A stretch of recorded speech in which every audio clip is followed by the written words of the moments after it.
अस्सलाम वालेकुम वरहमतुल्लाह।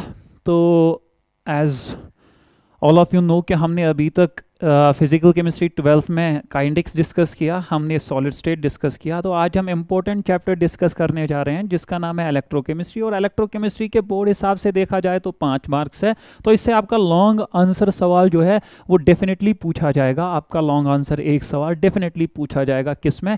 कोहराइसला में। तो जस्ट स्टार्ट करेंगे, डायरेक्टली पहली स्लाइड पे आ जाएंगे। जो पहला सवाल आपको डेफिनेटली पूछा जाता है वो है, सबसे इंपॉर्टेंट सवाल जो आपको पूछा जाता है वो है Kohlrausch's law and its applications. Definitely ये 5 मार्क्स का सवाल जो है ये कंटिन्यूअसली आया हुआ सवाल है, ये कंटिन्यूअसली सवाल आएगा। तो 5 मार्क्स का सवाल आता है, what is Kohlrausch's law and what are its applications. तो कोहराइट्स लॉ क्या है, आप लोगों ने अच्छे से पढ़ा भी होगा 12th में। फिर एक बार थोड़ा सा रिवाइज करेंगे कि कोहराइट्स लॉ होता क्या है। तो कोहराइट्स लॉ जो है, स्टार्ट करने से पहले, कोहराइट्स लॉ स्टार्ट करने से पहले मैं आपको एक बात बोलूंगा, शाबाश, एक बात बोलूंगा, वो ये है कि कोहराइट्स लॉ में सबसे पहले मैं आपको बोलूंगा इनफाइनाइट डाइल्यूशन जो होता है। आप लोगों ने पढ़ा होगा कि इनफाइनाइट डाइल्यूशन जो होता है, इनफाइनाइट डाइल्यूशन क्या होता है?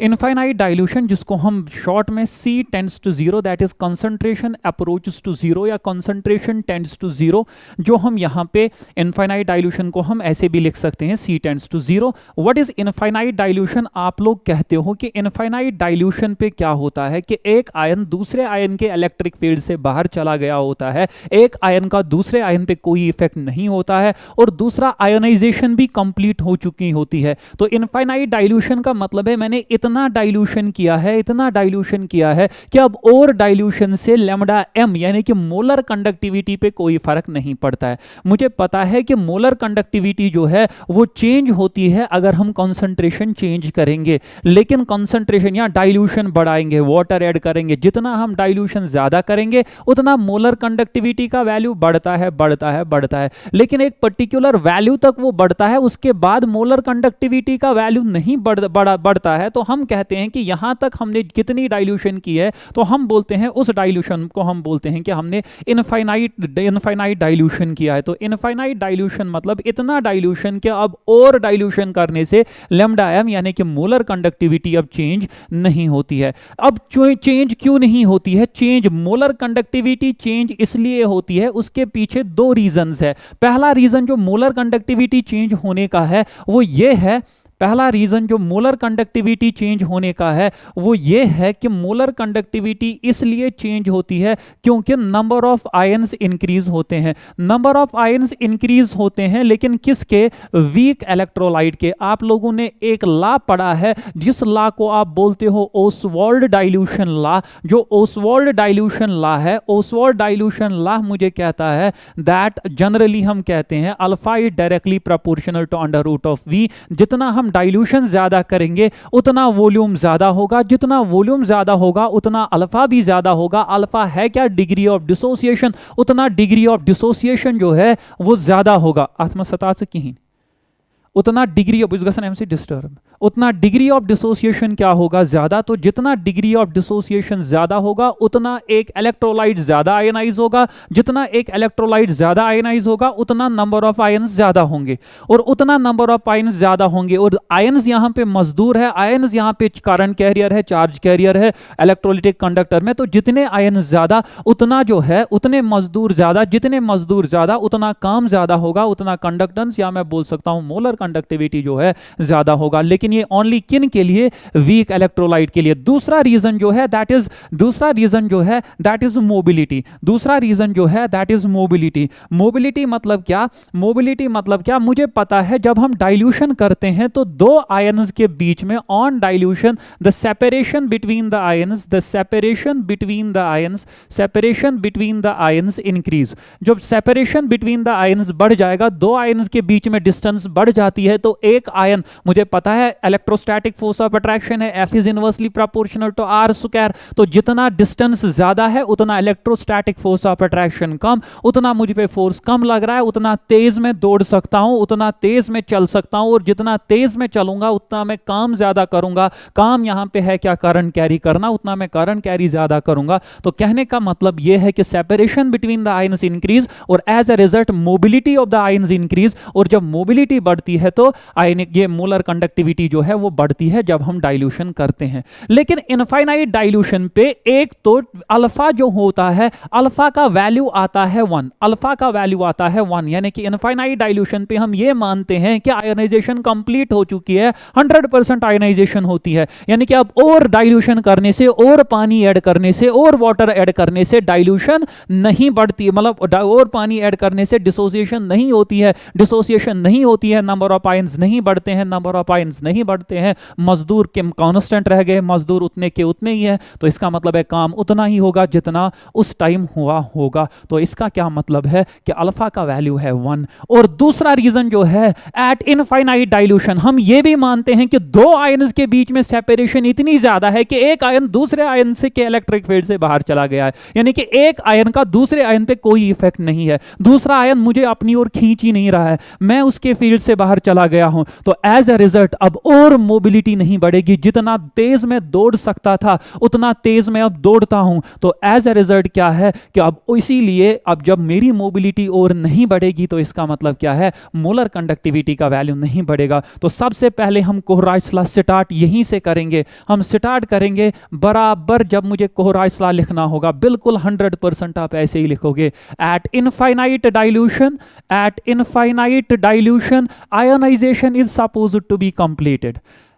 At infinite dilution, ionization is supposed to be completed. Ionization is supposed to be completed. Supposed to be completed. Infinite dilution पे हम ये कहते हैं कि ionization जो है वो complete हो चुकी है, that is alpha का value हम मानते हैं 1, और हम लिखेंगे and the separation between the ions, and the separation between the ions, separation between the ions is large enough, between the ions is large enough that the ion behaves as an independent identity, that the ion behaves as an independent identity, as an independent identity. Independent identity का मतलब क्या है, independent identity का मतलब क्या है कि एक आयन का दूसरे आयन पे कोई इफेक्ट नहीं है। तो इसलिए therefore at infinite dilution,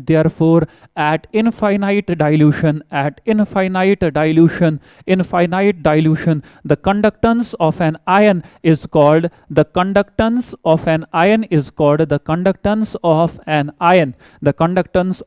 ion is called ionic conductance. Infinite dilution पे एक आयन की कंडक्टेंस को हम नाम देते हैं क्या, आयनिक कंडक्टेंस। तो यहाँ पे डेफिनेशन ऑफ आयनिक कंडक्टेंस भी आ गया और हम कोहराइट्स लॉ यहीं से स्टार्ट भी करेंगे। अब कोहराइट्स लॉ का स्टेटमेंट क्या है, इसके बाद हम बराबर बिल्कुल ऐसे ही लिखेंगे, अकॉर्डिंग टू कोहराइट्स लॉ। तो मैं लिखूंगा ऐसे, the molar conductivity at infinite dilution, the molar conductivity at infinite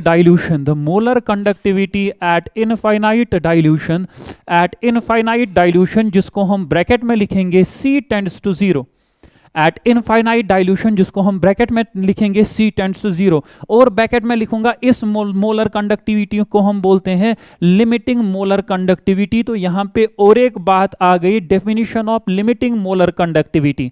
आपको बोला जाएगा what is limiting molar conductivity, the molar conductivity at infinite dilution is called limiting molar conductivity. तो कोहराइट्स लॉ क्या कहता है, एट इनफाइनाइट डाइल्यूशन हर एक ion जो है वो इंडिपेंडेंट है, तो इसलिए जो total molar conductivity at infinite dilution होगी वो होगी हर एक आयन की कंडक्टेंस का एड। दैट इज उसने बोला शाबाश, the according to Kohlrausch law, the molar conductivity at infinite dilution is equal to the sum of ionic conductances of is equal to the sum of, या मैं ऐसे लिखूंगा, is equal to the sum of molar ionic conductances of individual ions, molar ionic conductances of molar ionic conductances of molar ionic conductances of individual ions, that is of individual ions, that is शाबाश, that is हम क्या लिखेंगे, जो lambda M not होता है, lambda M not का value जो होता है वो होता है new positive lambda nought positive plus nu negative lambda not negative. मतलब क्या, what is lambda M not positive, इसी को हम बोलते हैं वायर। आप सीधे लिखोगे ऐसे वायर, आप सीधे लिखोगे वायर, ये जो लैम्डा एम नॉट है इसको हम मानेंगे लिमिटिंग मोलर कंडक्टिविटी, इसको हम बोलते हैं लिमिटिंग मोलर कंडक्टिविटी, या आप बोल सकते हो molar conductivity at infinite dilution. और जो न्यू पॉजिटिव है इसका मतलब है number of cations, new positive का मतलब है नंबर ऑफ कैटायंस, और जो न्यू नेगेटिव है, न्यू नेगेटिव का मतलब है number of anions, new negative का मतलब है नंबर ऑफ एनायंस। जो लैम्डा नॉट पॉजिटिव है इसका मतलब है मोलर कंडक्टिविटी ऑफ कैटायन, या molar ionic conductivity of A cation, molar conductivity of A cation, या आप ionic conductance of A cation भी बोल सकते हो। जो लैम्डा नॉट नेगेटिव है वो है molar conductivity of an anion, एक एनायन की मोलर कंडक्टिविटी। फॉर एग्जाम्पल बिल्कुल हम यही लिखेंगे इसके बाद, फॉर एग्जाम्पल मेरे पास है NaCl, जब ये डिसोसिएट होगा Na positive plus Cl negative, तो मैं सीधे लिखूंगा इसका लैम्डा एम नॉट जो होगा, इसमें दो आयन है, एक है कैटायन दूसरा है एनायन, तो 1 into lambda nought of Na positive, यहां पे मैं लिखूंगा molar conductivity of cation at infinite dilution, nought indicates infinite dilution, यहां पे भी molar conductivity of an anion at infinite dilution, and at infinite dilution means कि dilution बहुत ज्यादा की है, कि अब और डाइल्यूशन करने से लैम्डा एम नॉट या आयनिक कंडक्टिविटी का वैल्यू जो है, या आयनिक कंडक्टेंस का वैल्यू जो है वो चेंज नहीं होता है। तो lambda M not is 1 into lambda nought of Na positive plus 1 into lambda nought of Cl negative. जैसे मेरे पास है H2SO4, तो अगर मैं आपको बोलूंगा H2SO4 का लैम्डा एम नॉट निकालो, तो H2SO4 का लैम्डा एम नॉट जो होगा वो होगा, ये डिसोसिएट किस में होगा, 2H positive plus SO4 2 minus, तो कैटायन है 2, तो सीधे 2 into lambda nought of H positive plus 1 into lambda nought of SO4 2 minus. तो ये दो एग्जाम्पल्स, या आप और भी एग्जाम्पल्स ऐड कर सकते हो, इस पे न्यूमेरिकल भी आ सकती है। तो अगर न्यूमेरिकल आ गई वो बिल्कुल यही आएगी, आपको lambda nought of Na positive दिया जाएगा, lambda nought of Cl negative दिया जाएगा, आपको सीधे 1 into this plus 1 into this करना है। आपको लैम्डा नॉट ऑफ ये दिया जाएगा, लैम्डा नॉट ऑफ ये दिया जाएगा, अगर इन केस न्यूमेरिकल आई, वैसे न्यूमेरिकल तो नहीं आती है, तो आप डायरेक्टली याद रखोगे स्टेटमेंट क्या है, that molar conductivity at infinite dilution is equal to the sum of ionic conductances of individual ions, sum of ionic conductances of individual ions. और ये आयनिक कंडक्टेंस जो है ये कब डिफाइन होती है, आयनिक कंडक्टेंस जो है ये डिफाइन होती है एट इनफाइनाइट डाइल्यूशन। क्यों डिफाइन होती है एट इनफाइनाइट डाइल्यूशन, क्योंकि एट इनफाइनाइट डाइल्यूशन आयन जो होता है वो इंडिपेंडेंट होता है, और आयोनाइजेशन भी कंप्लीट हो चुकी है, यानी कि सारे आयन बिल्कुल अलग अलग और हर एक आयन इंडिपेंडेंट है। तो हर एक आयन अगर इंडिपेंडेंट है तो इसका मतलब क्या है, हर एक आयन के इंडिविजुअल कंडक्टिविटी को, हर एक आयन की इंडिविजुअल कंडक्टिविटी को ऐड करेंगे, इंडिविजुअल कंडक्टेंस को ऐड करेंगे, वो मुझे टोटल मोलर कंडक्टेंस देगा, लेकिन कब, एट इनफाइनाइट डाइल्यूशन। तो इसके बाद जो है ये है कोहराइट्स लॉ का स्टेटमेंट। कोहराइट्स लॉ का स्टेटमेंट के बाद आपको इसकी एप्लीकेशन भी पूछी जाती है, तो अब मैं यहां पे लिखूंगा एप्लीकेशंस ऑफ कोहराइट्स लॉ, इसके बाद मैं लिखूंगा applications of Kohlrausch's law, applications of Kohlrausch's law, applications of Kohlrausch's law. तो सबसे पहली और सबसे ज्यादा इंपॉर्टेंट एप्लीकेशन कोहराइट्स लॉ की क्या है, अगर आप लोगों ने नाम सुना है डिबाई-हकल-ओनसागर इक्वेशन, तो मुझे पता है कोहराइट्स लॉ बीच का एक टॉपिक है। कोहराइट्स लॉ तक पहुंचते पहुंचते क्लास में हमने कंडक्टिविटी के बारे में, मोलर कंडक्टिविटी के बारे में, इक्विवेलेंट कंडक्टिविटी के बारे में, कंडक्टेंस के बारे में, हर एक चीज मैंने जानी होती है। तो इसीलिए जो है उसके बाद हम लास्ट में हमने एवन सब कुछ एवरीथिंग पढ़ा हुआ होता है, हमने डिबाई-हकल-ओनसागर इक्वेशन पढ़ी हुई होती है, उसके बाद हम आते हैं कोहराइट्स लॉ पे। लेकिन अब यहां पे हम ओनली इंपॉर्टेंट क्वेश्चंस डिस्कस कर रहे हैं रहे हैं, हम बोर्ड ओरिएंटेड क्वेश्चंस डिस्कस कर रहे हैं, तो ओनली बोर्ड पे फोकस करेंगे। तो सबसे पहले है applications of Kohlrausch's law. Applications of Kohlrausch's law में सबसे पहले आपको पूछा जाएगा इसकी एप्लीकेशंस बोलो, तो इसकी 3 इंपॉर्टेंट एप्लीकेशंस हम डिस्कस करेंगे। और 3 इंपॉर्टेंट एप्लीकेशंस जो है, एक्सक्यूज मी एक सेकेंड, इसकी 3 इंपॉर्टेंट एप्लीकेशन जो है, सबसे पहले जो है, पहली एप्लीकेशन जो है that is calculation of molar या lambda M nought, calculation of lambda M nought, जिसको आप लिख सकते हो limiting molar conductivity, limiting molar conductivity, limiting molar conductivity, या जिसको आप ये भी बोल सकते हो molar conductivity at infinite dilution of a weak electrolyte, of a weak electrolyte, of a weak electrolyte which cannot be obtained from the graph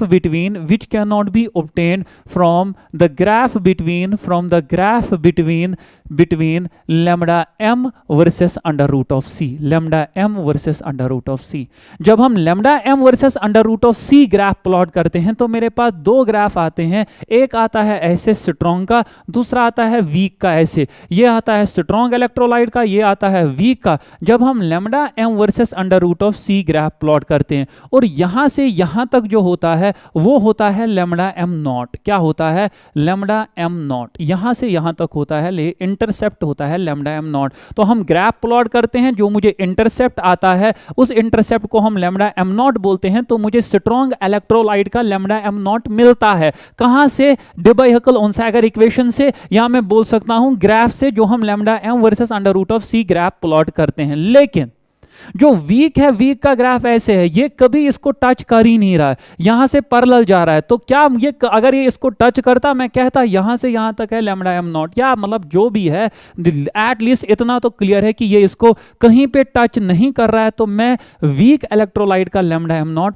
plot नहीं, week electrolyte का लैम्डा m नॉट नहीं निकाल सकता हूं। तो लैम्डा m नॉट इक्वेशन मेरी है lambda mc is equal, ये आपको लिखना नहीं है, बस समझना है, lambda mc is equal to lambda m nought minus a under root of C. ये है डेबाय-हकल-ओंसागर इक्वेशन जो वैलिड है स्ट्रॉन्ग इलेक्ट्रोलाइट्स के लिए। इस इक्वेशन का ग्राफ जो आता है वो ये आता है। तो मैंने ये लिया y एक्सिस पे, अंडर रूट ऑफ सी मैंने लिया x एक्सिस पे, x का कोफिशिएंट होता है m और ये टर्म को हम मानेंगे c, जहां पे m का वैल्यू है माइनस ए यानी कि स्लोप नेगेटिव, और जहां पे c इंटरसेप्ट का वैल्यू है लैम्डा m नॉट। तो असल में मैं ग्राफ प्लॉट करता हूं एक्सपेरिमेंटली, जहां पे इसने इसको काटा, ये इंटरसेप्ट मुझे देता है लैम्डा m नॉट, लेकिन ये इक्वेशन वैलिड ही है स्ट्रॉन्ग इलेक्ट्रोलाइट्स के लिए। तो मुझे स्ट्रॉन्ग इलेक्ट्रोलाइट्स का लैम्डा m नॉट तो मुझे ग्राफ से निकलता है, लेकिन वीक इलेक्ट्रोलाइट्स का लैम्डा m नॉट मुझे नहीं निकलता है। तो कोहराज ने क्या बोला कि हम वीक इलेक्ट्रोलाइट का लैम्डा m नॉट भी निकाल सकते हैं। कहां से? शाबाश, फ्रॉम द प्लॉट बिटवीन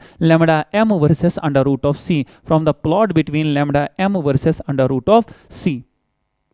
इसके बाद शाबाश, इसके बाद सर कैसे?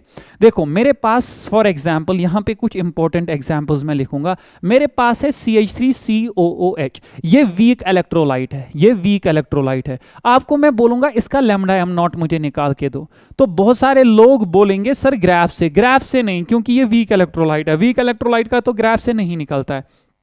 अब हम कैसे निकालेंगे?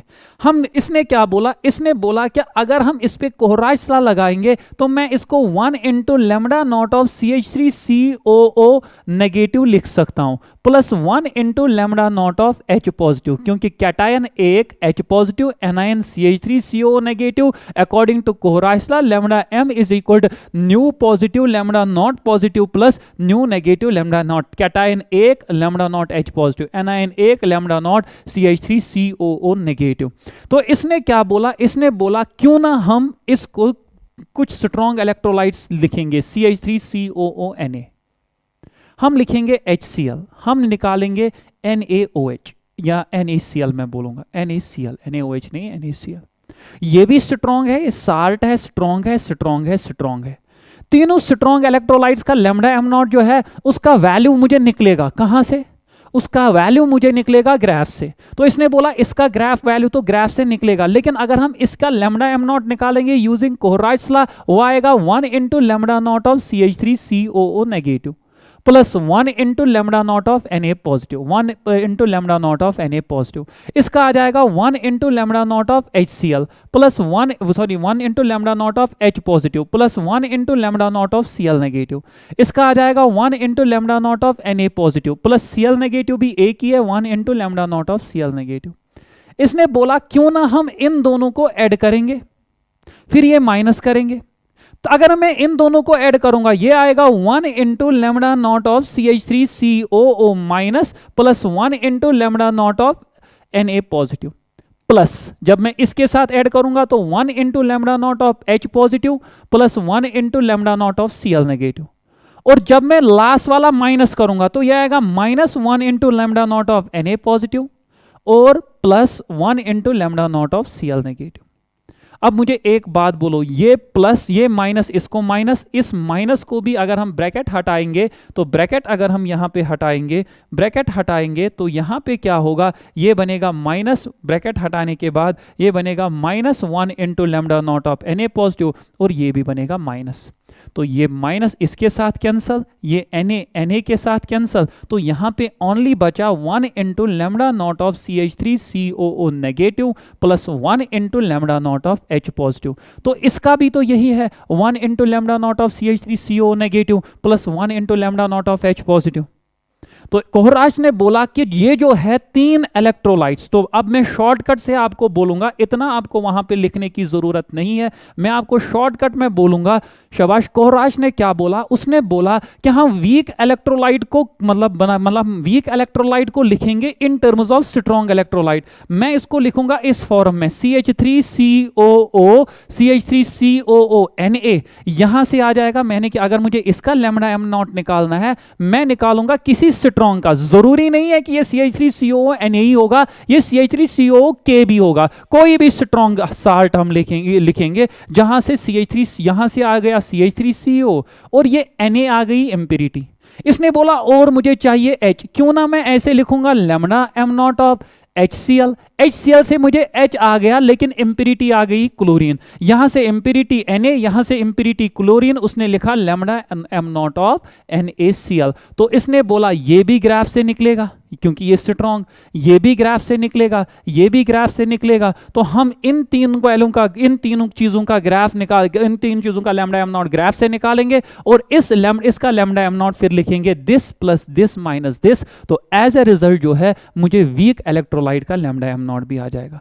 जरूरी नहीं है कि मैं यही लिखूंगा, मैं लिखूंगा ऐसे, और मैं ऐसे भी लिख सकता हूं lambda m nought of CH3COO K। Na जरूरी नहीं है, लेकिन यहां पे इम्प्योरिटी आ गई K plus lambda m nought of, मुझे ओनली H चाहिए, मैं लिखूंगा HNO3। जरूरी नहीं है कि मैं लिखूंगा HCl, HNO3 भी तो स्ट्रॉन्ग एसिड है, लेकिन यहां से इम्प्योरिटी आ गई NO3, लेकिन फिर माइनस करना पड़ेगा lambda m nought of KNO3, lambda m nought of KNO3। या मैं दूसरी एग्जांपल बोलूंगा lambda m nought of NH4OH, lambda m nought of NH4OH। NH4OH जो है ये वीक इलेक्ट्रोलाइट है। अब वीक इलेक्ट्रोलाइट का लेमडा एम नॉट मुझे निकालना है, तो इसने बोला हम इसको लिखेंगे in terms of strong electrolyte. जैसे लेमडा एम नॉट, पहले मुझे चाहिए NH4, तो कोई ऐसा स्ट्रॉन्ग इलेक्ट्रोलाइट जिसमें NH4 होगा, कोई भी, जरूरी नहीं है जो मैं लिखूंगा कोई भी, मैं लिखूंगा NH4Cl, लेकिन यहां पे इंप्योरिटी आ गई Cl, इंप्योरिटी को लास्ट में माइनस करेंगे और मुझे चाहिए OH, तो मैं दूसरा वीक स्ट्रॉन्ग इलेक्ट्रोलाइट लिखूंगा जिसमें OH आ जाएगा, मैं लिखूंगा NaOH।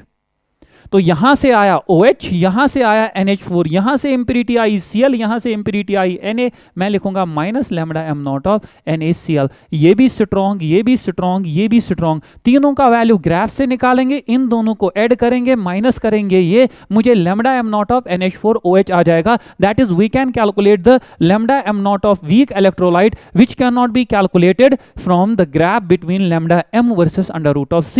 ये पहली एप्लीकेशन है, यही दो एग्जाम्पल आप इसके नीचे लिखोगे। जो दूसरी एप्लीकेशन इसकी है, that is calculation of degree of dissociation. Calculation of degree of dissociation of a weak electrolyte, calculation of degree of dissociation of a weak electrolyte. मैं एक वीक इलेक्ट्रोलाइट की डिग्री ऑफ डिसोसिएशन भी calculate कर सकता हूं। अब weak electrolyte की degree of dissociation हम कैसे कैलकुलेट करेंगे? मैं सीधे लिखूंगा वीक इलेक्ट्रोलाइट की डिग्री ऑफ डिसोसिएशन जो है मैं सीधे लिखूंगा lambda m divided by lambda m not. Degree of dissociation को हम रिप्रेजेंट करते हैं बाय अल्फा, तो सीधे आप लिखोगे directly alpha is equal to lambda m divided by lambda m nought. Lambda m nought मैं निकालूंगा कोहराइस लॉ से। लैम्डा m जो है, लैम्डा m के लिए मेरे पास एक अलग फॉर्मूला है, that is lambda m is equal to k by m। या तो ऊपर 1000 लिखते हैं तब यूनिट आता है साइमन सेंटीमीटर स्क्वायर पर मोल, या तो हम लिखते हैं ऐसे k डिवाइडेड बाय m, तब हम नीचे 1000 से मल्टीप्लाई करते हैं तब यूनिट आता है साइमन मीटर स्क्वायर पर मोल। ये सारा इसके यूनिट पे डिपेंड करता है। अगर ये है साइमन पर सेंटीमीटर में तो ये फॉर्मूला, अगर ये है साइमन पर मीटर में तो ये फॉर्मूला। लैम्डा m यहां से निकाला, lambda m nought Kohlrausch law से निकाला, lambda m divided by lambda m nought जो है दैट इज शाबाश अल्फा। तो we can calculate the degree of dissociation of the weak electrolyte. ये सेकंड एप्लीकेशन है। थर्ड एप्लीकेशन जो कोहराइस लॉ की है, थर्ड एप्लीकेशन जो है that is calculation of solubility, calculation of solubility. यहां पे एक चीज और ऐड करना, यहां पे not only degree of dissociation, तो यहां पे लिखना we can also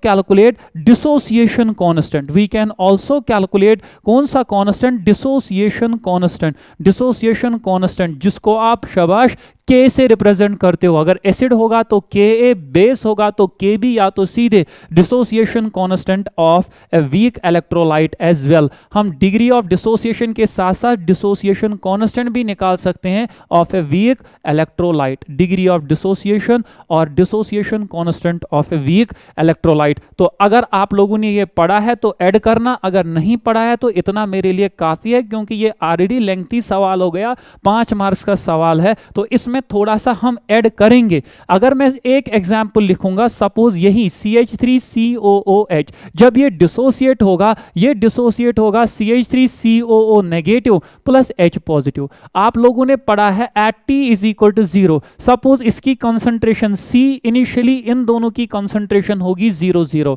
after some time कुछ टाइम के बाद जब ये डिसोसिएट हुआ होगा, या मैं लिखूंगा एट इक्विलिब्रियम भी मैं लिखूंगा, एट इक्विलिब्रियम जब इक्विलिब्रियम एस्टैब्लिश होगा, ये C माइनस C अल्फा कुछ तो खर्च हुआ होगा। अब ये एक, ये भी एक, अगर ये खर्च हुआ C अल्फा ये भी बनेगा C अल्फा, ये एक, अगर ये खर्च हुआ C अल्फा ये भी बनेगा C alpha.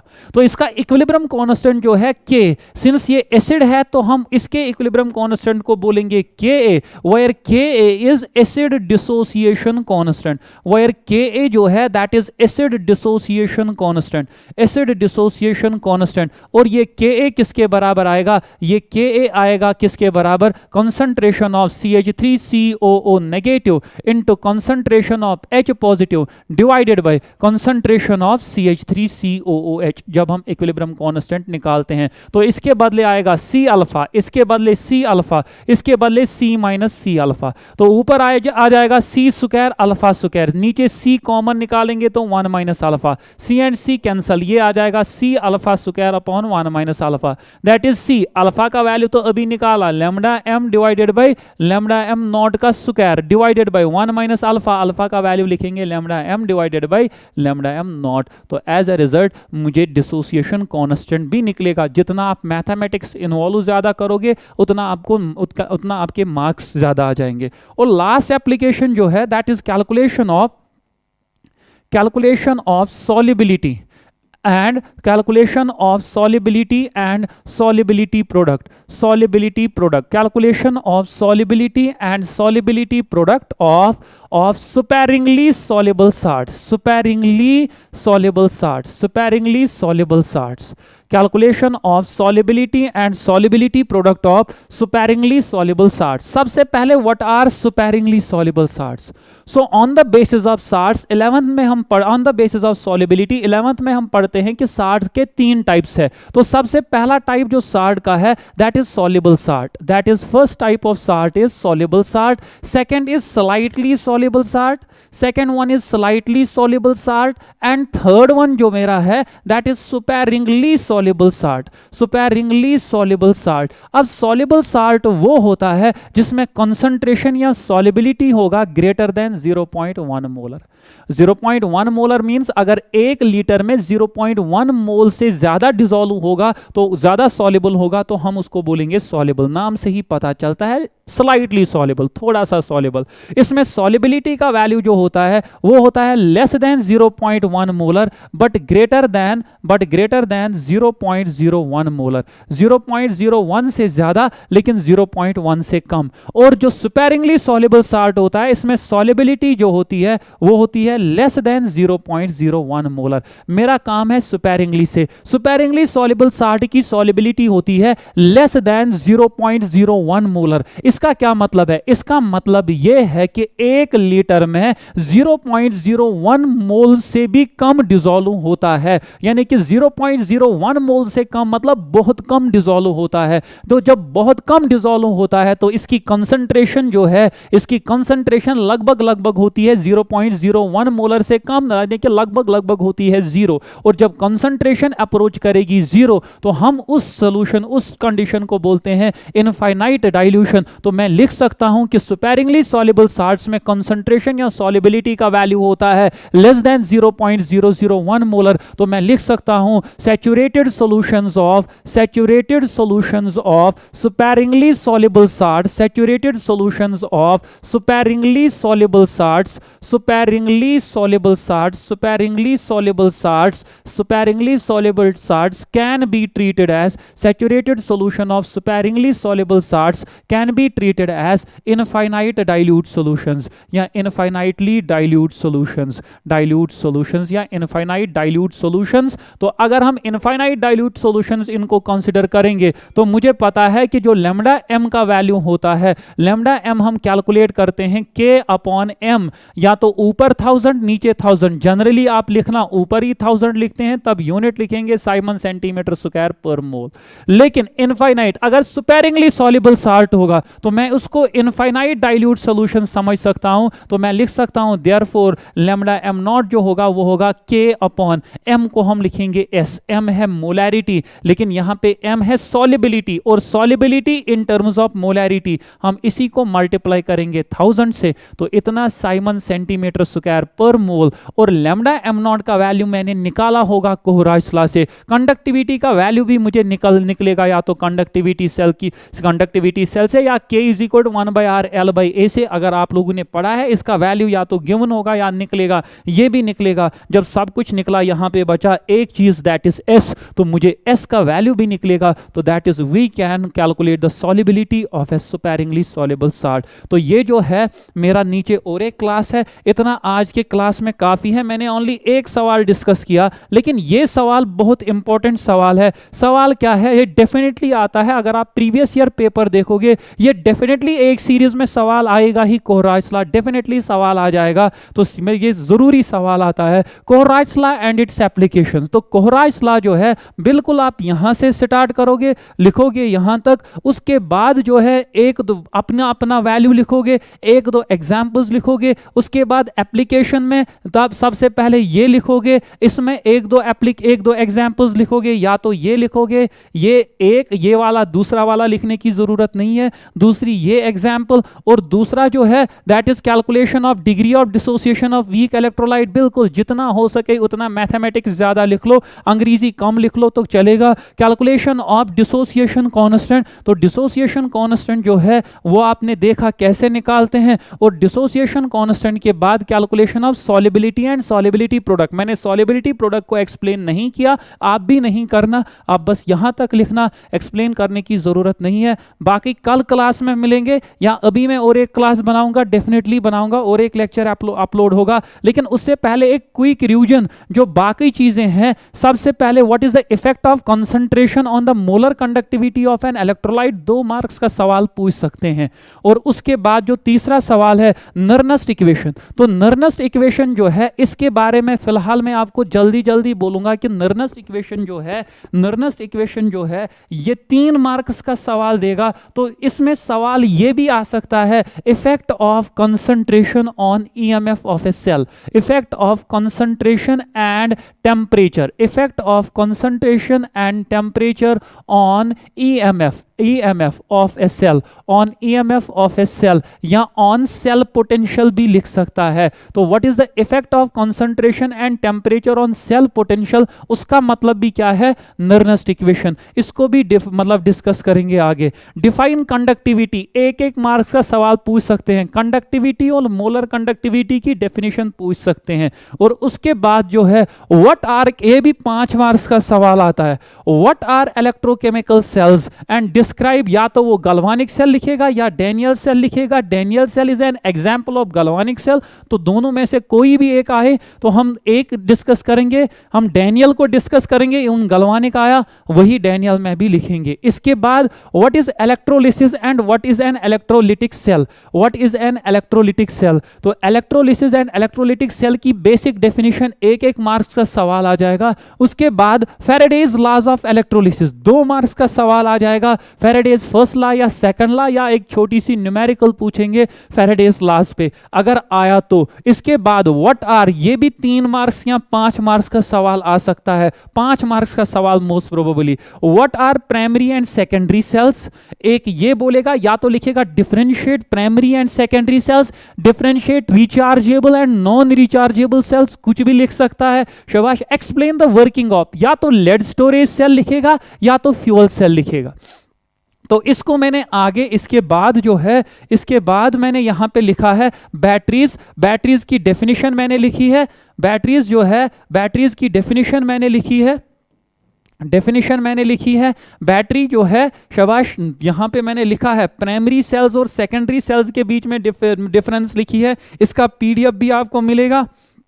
Efficiency of a galvanic cell, ये नीट में सवाल आता है, ये आपको करने की जरूरत नहीं है। और मैंने प्राइमरी सेल की एग्जांपल भी यहां पे लिखी है, ड्राई सेल या मरकरी सेल, जिसको आप ड्राई सेल को लैक्लांज सेल भी बोलते हैं। तो और सेकेंडरी सेल्स में lead storage cell, lead storage battery and nickel cadmium battery मैंने लिखा है। और मैंने ड्राई सेल को भी एक्सप्लेन किया है यहां पे। ड्राई सेल में पहला पॉइंट, ये point number 1, point number 2, point number 3, point number 4, point number 5, 6 and 7, ये मैंने ड्राई सेल को एक्सप्लेन किया है। ड्राई सेल के बाद मैंने मरकरी सेल को भी एक्सप्लेन किया है। मरकरी सेल के बाद मैंने लेड स्टोरेज बैटरी, जो ज्यादा इंपॉर्टेंट है, एक ये, इसको डायग्राम के साथ मैंने एक्सप्लेन किया है। बराबर यही आपको लिखना है कि एनोड पे क्या हो रहा है, कैथोड पे क्या हो रहा है, चार्जिंग के टाइम क्या होगा और डिस्चार्जिंग के टाइम क्या होगा। निकल कैडमियम सेल ये तो आएगा नहीं, इसको भी मैंने यहीं पे लिखा है। एंड फ्यूल सेल, ये भी इंपॉर्टेंट है। तो फ्यूल सेल जो है बराबर यहां से लेके यहां तक, ये फ्यूल सेल या तो वो लिखेगा हाइड्रोजन ऑक्सीजन फ्यूल सेल, एक ही बात है। तो उसने फ्यूल सेल लिखा या हाइड्रोजन ऑक्सीजन फ्यूल सेल लिखा, आप यही चीजें लिखोगे। और उसके बाद यहां पे ये वाला पॉइंट आपको ऐड करने की जरूरत नहीं है, ये ट्रांसपोर्ट नंबर की डेफिनेशन है, तो आप इतना लिखोगे बस। आई होप आप लोग इस वीडियो को अच्छे से देखोगे। मैंने बस एक सवाल डिस्कस किया, बैटरीज को डिस्कस मैं नहीं करूंगा कल क्लास में, क्योंकि बैटरीज के नोट्स मैंने यहीं पे लिखे हैं, इसको टाइम लगेगा डिस्कस करने में। तो बैटरीज के नोट्स आपको पीडीएफ में भी मिलेंगे। बाकी हम नेक्स्ट क्लास में मिलेंगे। अल्लाह हाफिज।